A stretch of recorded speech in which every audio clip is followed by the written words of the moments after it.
그 에스라와 느헤미야는 그 구약 성경 중에서도 가장 늦은 시기에 쓰여진 책들입니다. 이스라엘이 하나님께 범죄하여서 그들을 심판하시기 위해서 아수르와 바벨론에 군대들을 보내셔서 북이스라엘과 남유다를 다 멸망시키셨습니다. 그래서 예루살렘 성전이 함락되고 그 이스라엘 백성들과 그 고관들, 왕족들이 다 바벨론으로 포로로 끌려가게 된 일이 있었습니다. 이제 그로부터 70년이 지나는 기간 동안에 그 바벨론 지방이 바사, 즉 오늘날로 페르시아라고 하는 왕국에 의해서 멸망당했습니다. 그래서 바벨론 지역의 그 지배자가 바벨론에서 바사로 넘어가게 되었습니다. 이제 그 포로 생활을 하는 이스라엘 백성들도 전에는 바벨론 왕국의 포로였는데 이제 바사 왕국의 포로가 된 것입니다. 오늘 읽은 이 느헤미야를 포함해서 에스라와 느헤미야에서는 이 바벨론 포로가 되었던 사람들이 이 바사 바벨론으로부터 다시 귀환하게 된 이야기가 나옵니다. 아마 3번에 걸쳐서 그 포로가 다시 귀환했다 하는 얘기는 들으셨을 텐데요. 에스라 1장부터 6장까지가 바로 1차 포로 귀환에 대한 내용입니다. 그때는 고레스 왕 원년이었고 그 고레스가 바사의 왕들 중에 한 명입니다. 그래서 이때는 수룹바벨이라는 지도자와 예수아라는 지도자가 와서 예루살렘 성전을 재건하는 일이 있었습니다. 7장부터 10장까지는 그러니까 에스라 7장부터 10장까지는 2차 포로 귀환에 대한 이야기입니다. 아닥사스다라고 하는 이 고레스 왕 다음에 이제 왕이 3명이 더 있었는데 그 2명의 왕이 지나고 이제 고레스 왕 다음에 3번째로 취임하게 된 그 아닥사스다 왕 7년에 2차 포로 귀환이 있었습니다. 바로 에스라 7장부터 10장까지 내용인데요. 이때 바로 학사 에스라가 와서 그 완성된 성전에서 율법을 다시 낭독하고 모세 율법을 다시 낭독하면서 그때는 그 기간 동안에는 이제 모세 율법이 완전히 단절돼서 아무도 율법을 아는 사람이 없었습니다. 심지어 우리가 잘 아는 그 출애굽하고 난 다음에 유대인들이 가장 크게 지키는 절기인 유월절에 대해서도 아는 사람이 잘 없어가지고 그 절기를 다시 지키면서 그 여러 율법과 절기들을 회복하는 일이 그 7장부터 10장까지 있었습니다. 2차 포로 귀환 때고 바로 에스라가 그때 귀환했던 아주 중요한 인물입니다. 오늘 우리가 살펴볼 느헤미야는 그 에스라 10장에서 바로 이어지는 이야기입니다. 느헤미야 1장부터 12장까지가 바로 3차 포로 귀환 이후에 이루어진 일인데 이때는 예루살렘 성벽을 재건합니다. 이제 에스라 시기에는 수룹바벨이 그 성전 그러니까 다윗이 세웠던 솔로몬이 세웠던 그 성전을 재건하는 일이 있었는데 그 이후에 느헤미야가 돌아와서 그 성전 주변에 있는 예루살렘 성을 보호하는 성곽을 재건하는 일을 한 것입니다. 그 일이 느헤미야 1장부터 12장까지 이루어집니다. 그래서 이렇게 1차, 2차, 3차 3번의 포로 귀환을 통해서 성전이 재건되고 율법이 다시 세워지고 그리고 성벽이 재건되어서 이 예루살렘 성이 회복이 되는 과정이 있습니다. 그리고 오늘 방금 우리가 읽은 13장은 이제 그 느헤미야가 아닥사스다 왕의 아주 중요한 관원이었는데요. 술관원이라고 하는데 오늘날로 치면 일종의 대통령 비서실장쯤 되는 아주 요직이었습니다. 술만 따르는 정도가 아니고 이제 그 왕이 만나는 사람들을 관리하는 아주 그 큰 높은 자리였는데요. 이제 그래서 잠깐 그 왕에게 허가를 받고 와서 성벽을 재건하는 일을 주 총독으로서 그 페르시아의 총독으로 예루살렘 지역에 파견이 돼가지고 그 성벽을 재건하는 일을 주도하고 다시 왕이 잠시 휴가를 보내서 그 일을 하라고 보낸 거였기 때문에 다시 왕 곁으로 돌아가게 됩니다. 그랬다가 얼마간 시간이 지난 다음에 아닥사스다 왕 32년에 다시 돌아와서 마무리를 한 일을 담고 있습니다. 그래서 에스라부터 느헤미야까지 이어지는 23장의 긴 역사 내용의 마무리가 되는 일을 하고 있으면서 동시에 구약 시대를 마무리 짓는 그런 일을 오늘 예레미야 14, 느헤미야 13장이 보여주고 있습니다. 이때로부터 예수님이 오시기까지 약 600년 되는 긴 기간 동안은 성경에 전혀 아무런 이야기가 나와 있지 않습니다. 그래서 이것은 예수님이 태어나시기 전에 성경에 기록된 가장 마지막 사건이다, 이렇게 보시면 되겠습니다. 그 13장 3절까지는 12장 43절까지 있었던 그 예레미야 느헤미야 성벽, 예루살렘 성벽을 완공을 하고 나서 그 성벽을 봉헌하는 행사를 합니다. 성벽 봉헌식을 하는데 그 봉헌식이 12장 43절까지 있습니다. 그리고 12장 44절부터 13장 3절까지는 그 봉헌식에 이어서 연결되어서 취한 조치들입니다. 그러니까 이것은 성벽 봉헌식의 일부로서 행해진 일들이다, 이렇게 보시면 되겠습니다. 그래서 13장 4절부터 마지막 절까지가 그 느헤미야가 아닥사스다 왕에게 갔다가 다시 돌아온, 6절에 보면은 아닥사스다 32년에 내가 왕에게 나아갔다가 며칠 후에 왕에게 말미를 청하고 하는 이야기에서 보는 것처럼 이 이후의 일이 이제 마지막에 있었던 일이라고 보시면 되겠습니다. 여기 제가 표로 그 느헤미야 13장 4절로 31절의 구조라고 해서 적어 놓은 게 있습니다. 이것을 좀 잠깐 보실까요? 그 예배 안내지의 오른편 위쪽에 있는 내용인데요. 이 시기 느헤미야가 크게 5가지 일을 했습니다. 첫 번째는 4절로 9절에 있는 성전 정화입니다. 도비야라는 어떤 권력자가, 이 사람은 이방인이었던 걸로 보이는데요. 이 도비야라는 권력자가 대제사장 엘리야십과 친분을 맺고 성전 뜰에 있는 창고에다 자기 방을 마련을 했던 겁니다. 이 사람이 당대 페르시아에 아주 권력이 있었던 사람이어가지고 이 대제사장이 이 권력자와 서로 선을 다해서 친하게 지내려고 아마 성전에 방을 마련해주고 여기서 기거해라 한 것 같습니다. 이 사람 입장에서는 그 유대 족속의 하나님의 성전이니까 여기가 아주 신령하고 영험한 그런 장소니까 여기에 집을 얻으면 복을 얻을 수 있겠다, 뭐 그렇게 생각을 해서 방을 얻었는지는 모르겠는데요. 2가지 점에서 문제가 있습니다.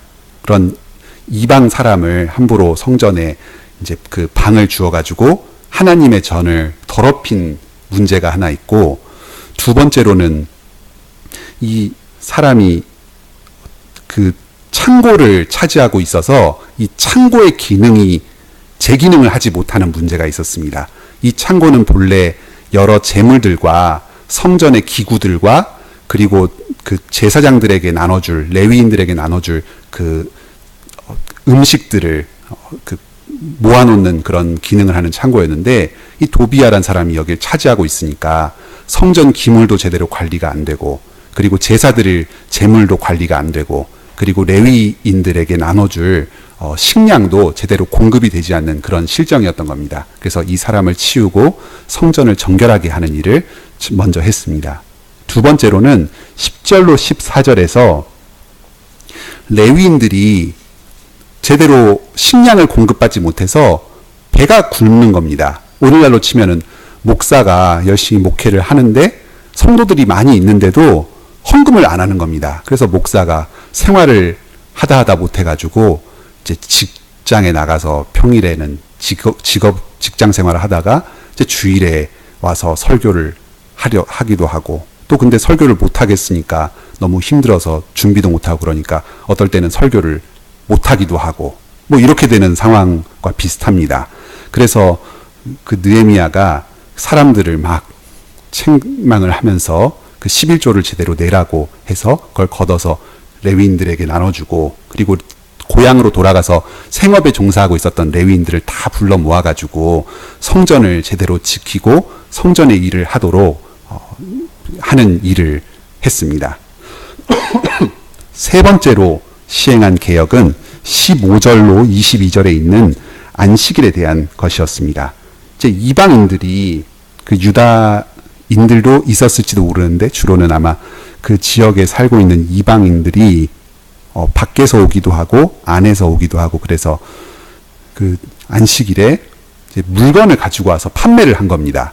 장터 같은 것을 차려놓기도 하고, 뭐 이제 오늘날로 치면은 뭐 그 차 같은 데다가 과일이나 여러 뭐 옷가지 같은 것들을 싣고 와가지고 펼쳐놓고 이제 가판을 벌이기도 하고 뭐 그랬던 것 같습니다. 그런데 그 사람들이 오니까 안식일에 이제 물건을 막 사고 팔기도 하고, 안식일을 기억해서 거룩하게 지키라고 하셨고, 그때는 아무도 일하는 사람이 있어서는 안 된다고 하셨는데 6주까지도 다 쉬라고 하셨는데 이 사람들이 막 물건을 팔고 하니까 좋아서 사고 한 겁니다. 이제 그래서 그런 것들을 전부 다 못하도록 금지를 시키고 이제 안식일을 거룩하게 기억해서 지키도록 하는 일을 했습니다. 또 다음 네 번째로는 오늘 본문에서 살펴보는 23절로 27절까지 그 유대 사람들이 이방 여인과 서로 결혼을 하니까 그것을 못하게 하는 일을 했습니다.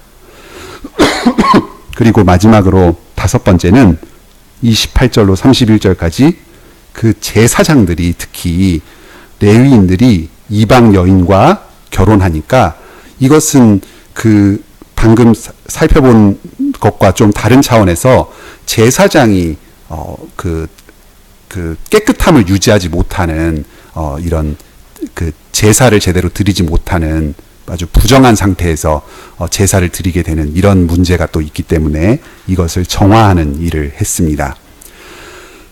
제가 여기 그 표에 그림을 그려놓은 걸 보시면은 이게 순서대로 A, B, C, B-A- 이렇게 써놓은 걸 볼 수 있습니다. 이게 서로 대꾸가 되면서 연결이 되는 식으로 쓰여졌다는 건데요. 이런 식의 대꾸를 이루면서 가운데로 갔다가 다시 그 BA 하는 식으로 대꾸를 이루면서 쓰여지는 게 우리 성경에서 아주 쉽게 찾아볼 수 있는, 자주 나오는 그런 어떤 구조입니다. 여기서 보면은 A하고 A-가 서로 연결된 걸 볼 수 있습니다. 성전과 제사장을 정화한다는 점에서 이것은 예배와 관련된 어떤 일이었다는 걸 볼 수 있고요. B와 B-는 둘 다 일반 유다 백성들의 어떤 그 문제를 고치고자 했던 겁니다. 11조를 제대로 내지 않고 또 이방연 결혼하는 그런 문제가 있었습니다. 그리고 세 번째는 제 가운데인데 이 안식일을 거룩해 하는 문제와 거룩하게 지키는 문제와 관련된 것입니다. 여기서 우리가 좀 이 구조 자체가 우리에게 알려주는 바가 있는데요. 이런 식의 구조에서는 중요한 것이 가운데 부분입니다. 가운데에 강조점이 있습니다. 안식일을 기억해서 거룩히 지키는 것이 참 중요한데 이것이 성전이나 제사장직과 같은 예배 내지는 그 예배에 관련된 직분자들만의 문제가 아니라는 것입니다. 이 예배를 우리가 드린다고 할 때는 이제 그 하나님이 계셔야 되고, 그리고 그 하나님께로 인도하는 직분자, 제사장과 같은 존재가 있어야 되고, 그리고 모여있는 백성, 회중들이 있어야 되겠습니다. 성전에서 하나님께서 거하시는 곳을 깨끗하게 하는 것과, 또 그리고 하나님에 대한 그 제사, 예배를 인도하는 제사장이 정화되는 것이 매우 안식일을 거룩해 하는데 중요한데, 이제 그와 함께 중요한 것이 바로 11조를 이제 헌금을 잘 하는 그 백성들, 그리고 이방 여인과 결혼하지 않고 생활을 경건하게 지키는 그 백성들의 역할이 매우 크다 하는 것을 생각해 볼 수 있습니다. 예배의 직분을 맡은, 오늘날로 치면은 이제 교회 관리자나 아니면은 목사와 같은 직분자뿐만 아니라 우리 성도들이 그 깨끗하게 되고 거룩하게 되는 것이 참 중요하다는 것을 생각해 볼 수 있습니다. 또 여기서 이 구조 자체에서 좀 중요하게 볼 수 있는 게 또 한 가지가 있는데요. 성전과 제사장과 안식일은 하나님께서 친히 거룩하게 하신 것들입니다. 성전도 예수님, 하나님께서 따로 구별해서 거룩하다 하셨고, 제사장도 따로 구별해서 거룩하다 하셨습니다. 그리고 안식일도 따로 구별해서 거룩하다 하셨습니다. 이것이 이제 A, C, A 이렇게 있고, 그 사이에 B와 B-에서 열심히 생업에 종사해서 소득을 얻어서 그 소득으로 그 레위인과 성전을 지지하는 백성들, 그리고 평소에 이방 여인과 통혼하지 않고 같은 이스라엘 백성들하고 결혼해서 혼인해서 가정을 잘 꾸리는 백성들이 이 성전이나 안식일과 같이 거룩한 존재다 하는 것을 시사하는 바가 있습니다. 본문에선 직접 거룩하다 이런 말은 여기 그 B나 B- 부분에서는 쓰이지는 않습니다. 그런데 A, C, A- 이런 사이사이에 이게 끼어들어 있는 것은 이게 아주 긴밀히 연관을 가지고 있고, 사실상 그 생업에 종사해서 열심히 소득을 얻어서 헌금하고, 그리고 가정을 정결하게 잘 꾸려나가면서 생활을 잘하고 자녀를 잘 양육하는 이런 일이 성전에서 예배를 드리고, 또 제사장으로서 아주 그 거룩을 유지하고, 안식일 우리 주일에 예배 드리면서 거룩하게 하는 것과 거의 동일하게, 사실상 동일하게 거룩한 일에 속하는 것이다 하는 시사점을 가지고 있습니다. 본문에서 성경 본문에서 동그라미를 좀 쳐보려고 하는데요. 먼저 13장 9절에 정결케 하고 그 명하여 그 방을 정결케 하고, 이 정결케란 말에 동그라미 한번 해보시겠습니까? 그리고 다음으로 13장 30절에 이방 사람을 떠나게 하여 깨끗하게 하고, 깨끗하게란 말에 동그라미 한번 해보시죠. 깨끗하게 하고, 깨끗하게. 이게 똑같은 말입니다, 사실은. 둘 다 여기 하나는 한자말로 썼고 하나는 한글로 썼지만 똑같이 깨끗하다 이런 같은 말이거든요. 번역에만 좀 차이가 있게 이렇게 번역이 된 겁니다. 그래서 이게 그 두 부분이 서로 연결되고 있다 이런 게 단어에서도 나오고요. 그리고 가운데에 22절에도 보면은 몸을 정결케 하고, 이 정결케로 동그라미 한번 해보십시오. 이게 다 똑같은 말입니다. 정결케, 깨끗하게 다 똑같은 말이고, 그런데 여기 22절에만 정결케 하고 와서 성문을 지켜서 안식일로, 여기 동그라미 거룩하게, 거룩이라는 말이 여기 4절부터 31절까지 사이에서 여기에만 한번 딱 쓰였습니다. 나머지 A랑 A- 성전과 제사장직은 성경 다른 부분 출애굽기나 레위기에서는 거룩하다 이렇게 얘기를 했지만 오늘 본문에서는 거룩이라고 쓰이질 않았고 그냥 깨끗하다고만 했고 여기 가운데 안식일에만 거룩하다 합니다. 그래서 지금 이게 여기 4절부터 31절까지가 전부 거룩과 가운데 거룩이라는 말을 중심으로 해둬서 거룩과 관계된 것이라는 것을 암시하고 있습니다.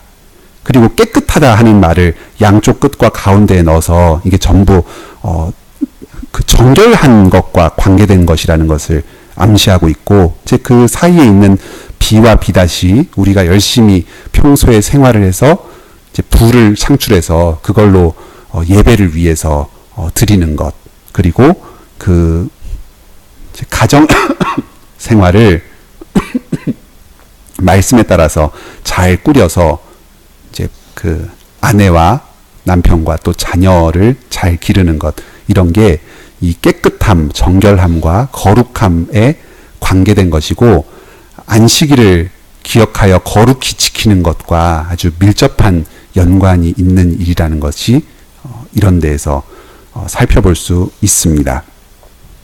다음으로 오늘 본문인 느헤미야 13장 23절로 27절의 구조도 조금 더 생각해 보도록 하겠습니다. 이것도 역시 각 절별로 위와 같은 이런 병렬식으로 가운데로 모아지는 이런 구조로 똑같이 분석을 해볼 수 있겠습니다.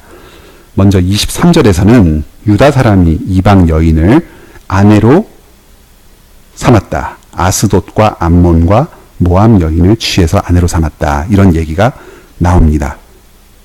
이건 그냥 문제 제기이고요. 이게 왜 문제인지는 그 다음 절에 나옵니다. 24절에 보면은 그 자녀가 아스돗 방언을 절반쯤은 하지만 유다 방언은 못한다. 말하자면 엄마 쪽을 따라가 버린 거예요, 문화를. 그래서 아스돗 말은 이제 어리니까 한 절반쯤 하겠죠? 근데 조금 크면은 완전히 모국어니까 이제 유창하게 할 겁니다. 우리나라로 치면은 저 어디 베트남이나 필리핀, 중국 이런 국제 결혼을 했는데 엄마 쪽 문화를 완전히 따라가 버리고 한국에서 살지만 한국말을 못하는 아이가 되어버린 겁니다. 그 하는 말이 각 족속의 방언이라고 하는데 이 말의 정확한 의미는 이런 겁니다. 그 사람의 그 민족의 말이 민족이다, 이런 말입니다. 그러니까 그 사람이 어떤 민족의 말을 하느냐가 그 사람의 민족성을 결정한다, 이런 의미입니다. 그래서 그 하는 말이 각 족속의 방언이다. 이 말은 아스돗 말을 하니까 걔는 사실상 아스돗 민족이 돼버린 것이다. 이런 이야기를 하는 겁니다. 이것과 관계해서 신명기 말씀을 잠깐 살펴보도록 하겠습니다. 신명기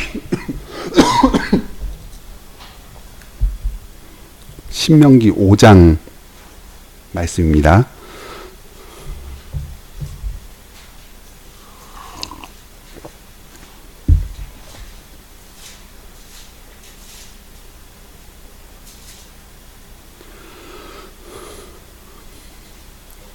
(16절인데요) 구약성경 269페이지입니다.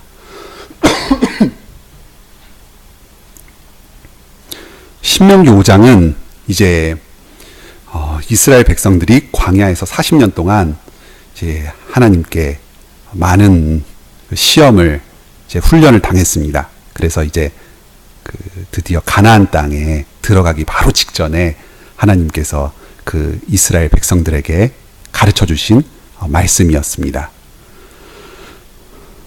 이 이스라엘 백성들에게 이제 가나안 땅에 들어가기 직전에 이제 마지막으로 꼭 명심해야 될 점을 가르쳐 주셨는데, 어떤 말씀을 가르쳐 주셨는가?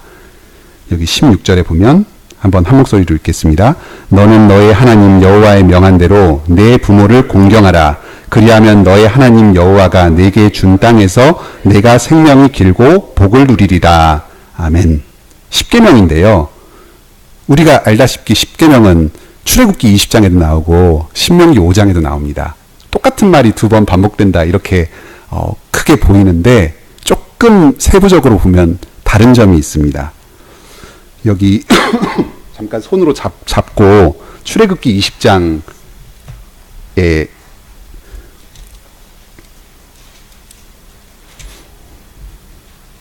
5계명을 한번 볼까요? 여기 20장 12절입니다. 113페이지입니다. 이렇게 비교하면서 좀 한번 보시죠. 여기 출애굽기 20장 12절에는 그냥 내 부모를 공경하라 이렇게 되어 있는데요. 여기 신명기 5장을 보면은 너는 너의 하나님 여호와의 명한 대로 이런 말이 앞에 붙어 있습니다. 그리고 출애굽기 20장 12절에서는 내게 준 땅에서 내 생명이 길리라 하고 끝나는데 여기 신명기 5장 뒷부분에는 내가 생명이 길고 한마디가 더 붙었습니다. 복을 누리리라 합니다. 표현이 거의 같은 내용인데 조금 다릅니다. 이러면은 항상 듣던 거하고 좀 표현이 조금 달라지니까 이 부분이 확 강조가 됩니다. 똑같은 10계명인데 신명기 5장에서 다시 선언할 때는 이 5계명이 강조되어서 이야기가 되는 것을 볼 수 있습니다. 그리고 신명기 5장의 뒷부분을 보면은 여기 생명이 길고 복을 누리리라 이 말이 나오죠. 여기 5계명에서. 근데 여기 신명기 5장 뒷부분에 보면은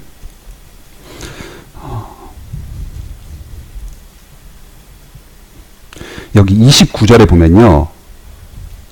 다만 그들이 항상 이 같은 마음을 품어 나를 경외하여 나의 모든 명령을 지켜서 그들과 그 자손이 여기 영원히 복받기를 원하노라 하면서 그 새로 덧붙여진 그 복받는다 하는 말이 여기 똑같이 나옵니다. 그런데 그들과 그 뒤에 그 자손이라는 말이 여기에 추가되어 있습니다. 그러니까 내 부모를 공경하는 이유가 공경하면 부모가 가르친 언약의 말씀을 하나님의 말씀을 잘 전수받을 수가 있으니까 그래서 부모에게서 그 언약의 말씀을 잘 전수받아서 그것을 그 자녀가 계속 지켜서 행하면 그 부모에게 주어진 복이 자녀에게도 계속 이어지니까 복을 받게 된다는 겁니다.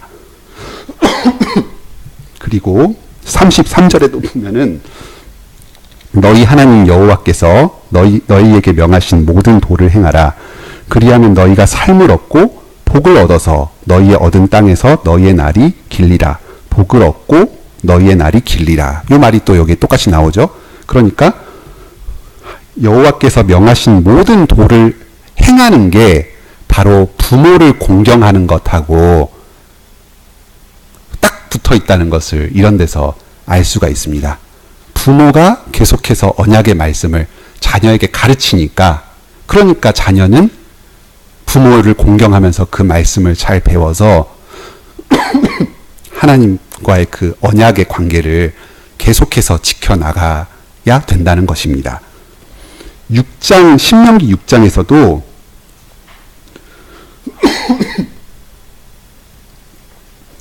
이 절 같은 부분을 보면은 너와 네 아들과 내 손자로 평생에 내 하나님 여호와를 경외하게 해라. 그리고 모든 규례와 명령을 지키게 해라 하고 이야기를 합니다. 지금 앞으로 가나안 땅에 들어가서 여러 이방 족속들 가운데에서 하나님의 백성으로 살아가게 될 텐데 문화적인 많은 혼란이 있을 것이라는 걸 예상을 하신 겁니다. 하나님께서. 그래서 너의 부모를 공경하면서 부모에게 전한 언약의 말씀을 계속해서 자녀에게 가르치고 자녀는 부모를 공경하면서 부모로부터 그 신앙을 계속적으로 받아서 지키고 나아가면 그러면 그 약속의 땅에서 복이 그 생명이 길고 복을 받으면서 누리면서 살 것이다 하는 이야기를 여기서 해준 겁니다. 그러면 이런 그 가나안 땅에 들어갈 때에 하나님의 이런 말씀을 살펴보면은 오늘 느헤미야서에서 왜 통혼을 한 것에 대해서 이렇게 문제시하고 있는지를 이유를 짐작해 볼 수 있습니다. 말을 알아야 언약의 말씀을 뭐 전해주던가 말던가 성경을 읽어주면 그걸 듣고 들을 수가 있는데 이제 이때는 성경이 히브리어밖에 없지 않았습니까? 근데 유다 말을 모르면은 히브리어를 모르는 건데 성경 자체를 볼 수가 없는 거거든요. 그리고 앞에서 에스라나 이런 사람이 율법 학사가 읽어주는데 못 알아듣는 겁니다. 뭐 듣는 게 없는데 그걸 어떻게 배운다는 겁니까? 말을 유다 말을 모른다는 거는 유다 말로 된 하나님의 말씀을, 언약의 말씀을 전혀 전수를 못 해준다는 거고, 그러니까 이게 지금 계승이 안 되는 겁니다. 그래서 지금 이게 이렇게 여기서 문제가 되는 겁니다. 여기서 우리가 생각해 볼 수 있는 점이 하나 있는데요.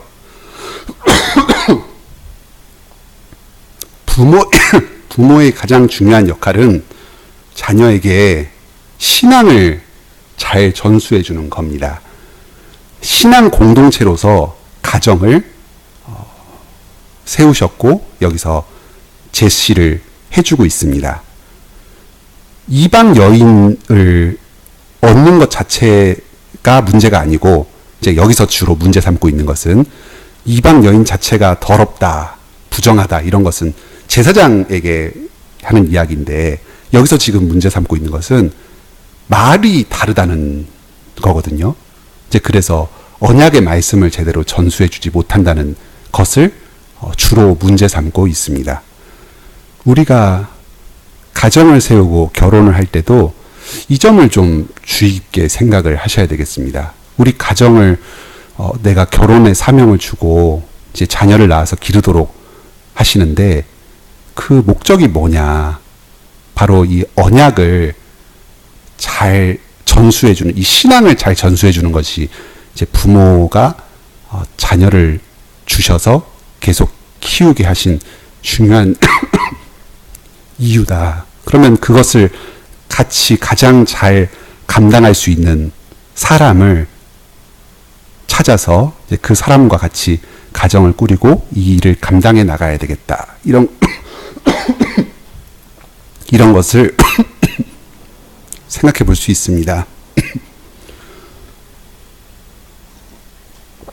오늘날에도 똑같은 문제들이 발생을 할 수 있겠죠. 뭐 이 사람들이 아스돈 여인, 모압 여인, 암몬 여인이랑 왜 그렇게 결혼을 했겠습니까? 그리고 바로 다음 그 25절에서는 이제 비단 남자가 여자 이방 여인이랑 결혼한 것뿐만 아니라 이제 유다 여자가 그 이방 남자랑 결혼하는 것도 똑같이 문제 삼고 있는데요. 즉 말하자면 말씀으로 제대로 자녀를 키울 수가 없다 하는 것을 지적하는 것이겠습니다.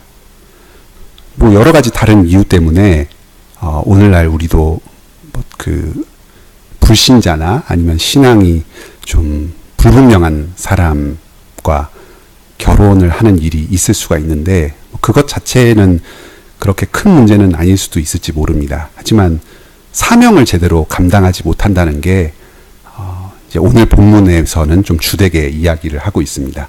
언어가 다르다는 거죠. 그래서 이제 불신자의 언어를 배우고 우리 신자의 언어, 말씀의 언어를 제대로 갖지 못할 가능성이 대단히 높겠습니다.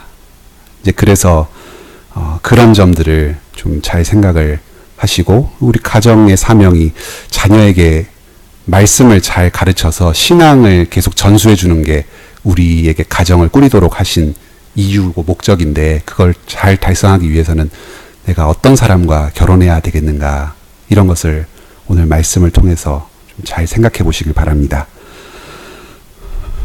계속해서 보겠습니다. 여기 25절 이제 다시 느헤미야로 돌아와서요.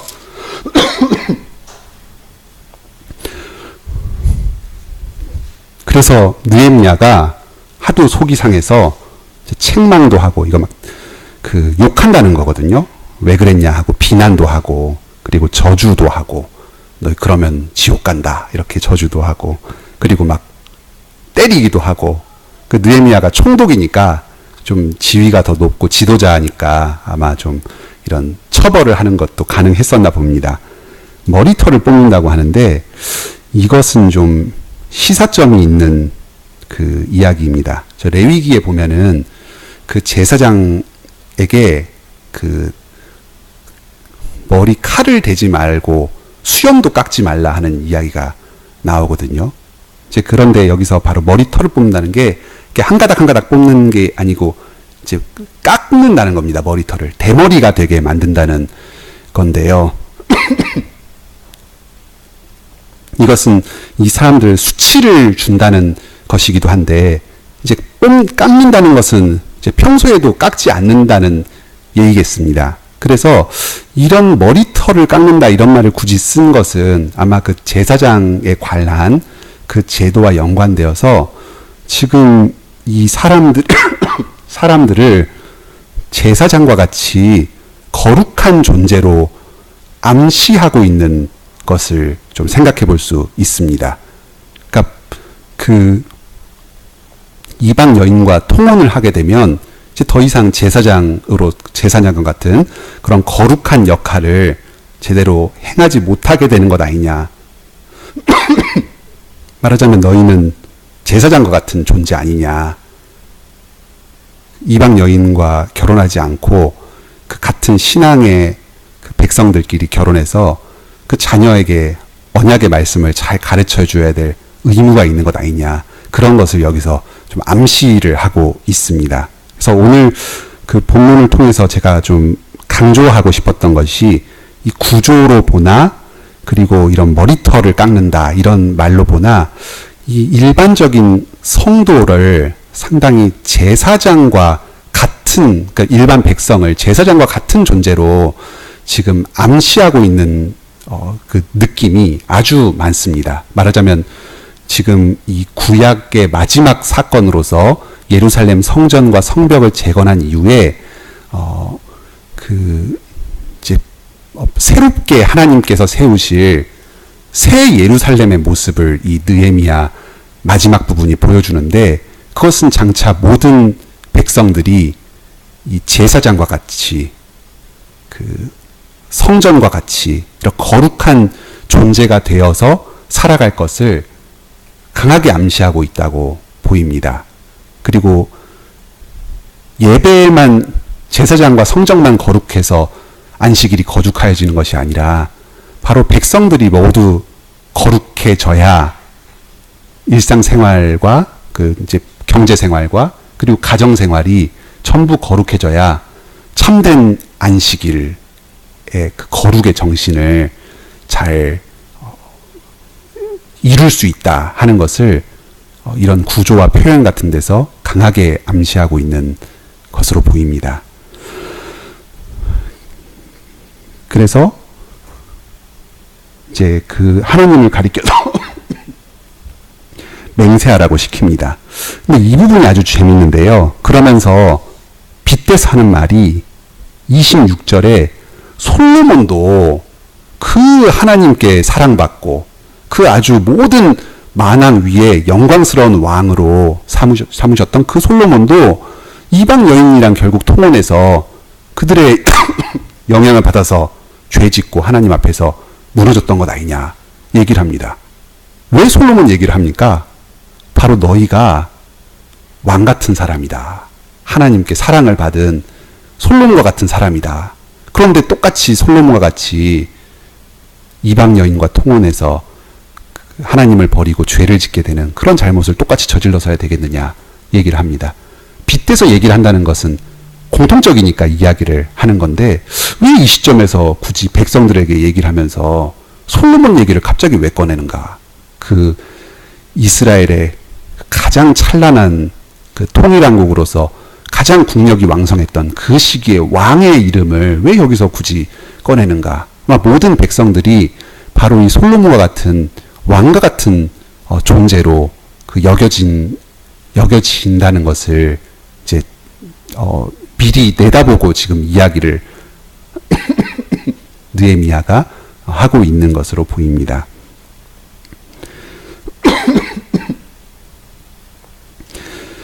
그래서 느헤미야는 지금 너희가 이방 여인을 취해서 크게 악을 행하는 것을 도저히 용납하지 못하겠다 합니다. 지금 느헤미야가 이 5가지 일들을 전부 위해서 헌신을 하고 있는데요. 이 느헤미야의 모습이 아마도 지금 이 어두운 백성들 가운데에서 그 새롭게 세워질 그 백성의 역할을 잘 보여주는 모델과 같은 존재라고 할 수 있습니다. 이 느헤미야는 레위인이 아니거든요. 그냥 총독입니다. 말하자면 일반 백성 중에서 좀 당대의 권세가 높았던 그런 사람입니다. 그런데 이런 사람이 지금 나서서 성전도 정화하고, 이제 비록 총독이라는 그런 지위가 있긴 하지만, 그리고 제사장들도 나서서 개혁도 시키고 안식일도 거룩하게 하고 일반 백성들도 그런 그 타락한 것에서 벗어나도록 이렇게 애를 씁니다. 말하자면은 예배를 세우고 가정을 세우는데 자신의 삶을 헌신하는 그 이제 왕 같은 성도, 제사장 같은 성도의 모델을 이제 느헤미야 자신이 보여준다고 할 수 있습니다. 여기서 내가 이러이러했다, 내가 이러이러했다 이런 얘기가 그 5가지 이야기에 곳곳에 나와 있는데, 굳이 뭐 개인사를 성경으로 기록해서 우리에게 또 계속 뭐 느헤미야 개인이 어땠다 이런 것을 볼 이유는 없습니다. 성령님께서 이런 걸 기록해서 전해주신 것은 바로 이 성경을 읽는 사람이 느헤미야와 같은 심정으로 그 교회를 세우고 가정을 세우는 일에 이렇게 헌신함으로써 그 왕 같은 제사장과 같은 존재로 거룩한 백성으로 그 살아가라는 마음을 읽는 사람들에게 불러일으켜 주시기 위해서 이렇게 상당히 개인적인 필치로 기록했다 하고 볼 수 있겠습니다.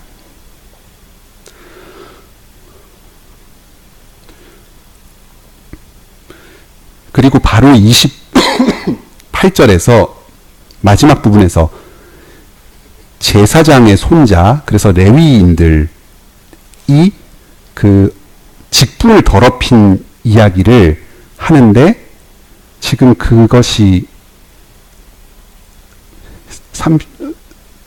그 28절에 보면은 호론 사람 산발랏의 사위가 되었다 해서 이 제사장들이 이방 여인과 통혼한 문제를 바로 이어서 얘기를 하고 있거든요. 이것도 아주 이 지금 백성들을 제사장과 같은 존재로 보고 있다는 것을 보여주는 점입니다. 제사장의 타락을 얘기하면서 이방 여인과 통혼한 것을 들어서 얘기하고 있습니다. 방금 백성들의 타락을 이야기할 때 이방 여인의 통혼과 총혼에 대해서 얘기하지 않았습니까? 이방 여인과 제사장이 결국은 같은 존재다. 같은 존재가 되어야 한다. 이런 것을 지금 이 부분에서 또 가르치고 있습니다. 이렇게 오늘 본문의 구조나 전후 문맥에서 보았을 때 이제 느헤미야가 그 하나님께서 주도하셔서 예루살렘 성전을 재건하시고 또 성벽을 재건하셔서 이제 새롭게 예루살렘을 세우실 때에 그곳에서 사는 그 하나님의 백성들이 얼마나 높은 지위에서 살아가게 될 것인가 하는 것을 오늘 이 13장에서 예언처럼 말씀해 주셨습니다. 당시 백성들은 이 지위에 오르지 못했습니다. 그래서 뭐 머리를 깎는다, 때린다 이러면서 느헤미야가 아주 그 여러 가지로 그 조치를 취하는데요.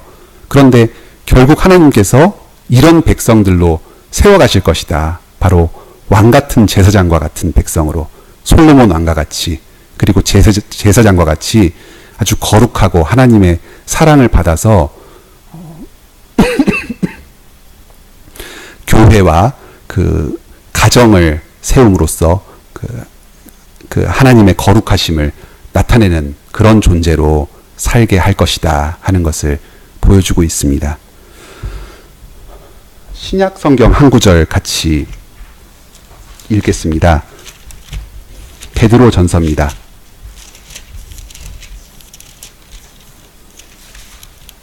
2장 9절로 10절 말씀입니다.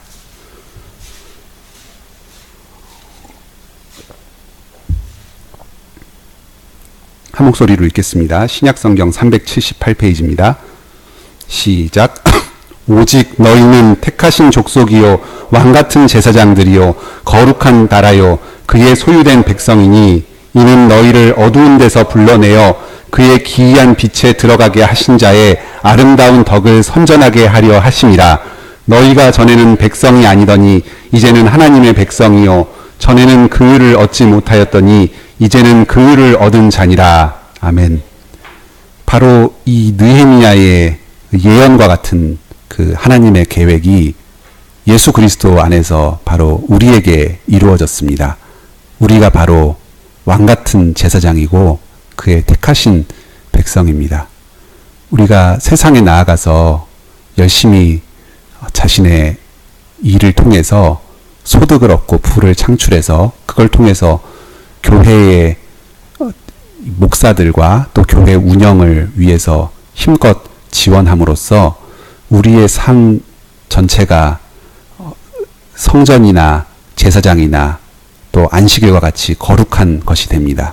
그리고 또 우리가 믿음의 가정을 잘 꾸려서 우리 자녀들에게 하나님의 그리고 예수 그리스도에 대한 그 믿음을 잘 전수해 줌으로써 또 우리가 거룩하여집니다. 우리 가정이 거룩하여집니다. 이것을 통해서 우리가 안식일의 그 거룩함에 함께 참여할 수 있게 됩니다. 그리스도께서 우리를 사랑하시고 이 땅에 보내신 그 기이한 빛에 들어가게 하신 그 아름다운 덕을 세상 가운데서 선전하며 살 수 있습니다. 그런 삶을, 복된 삶을 다 사시길 바랍니다. 377장 감사의 찬양 드리겠습니다.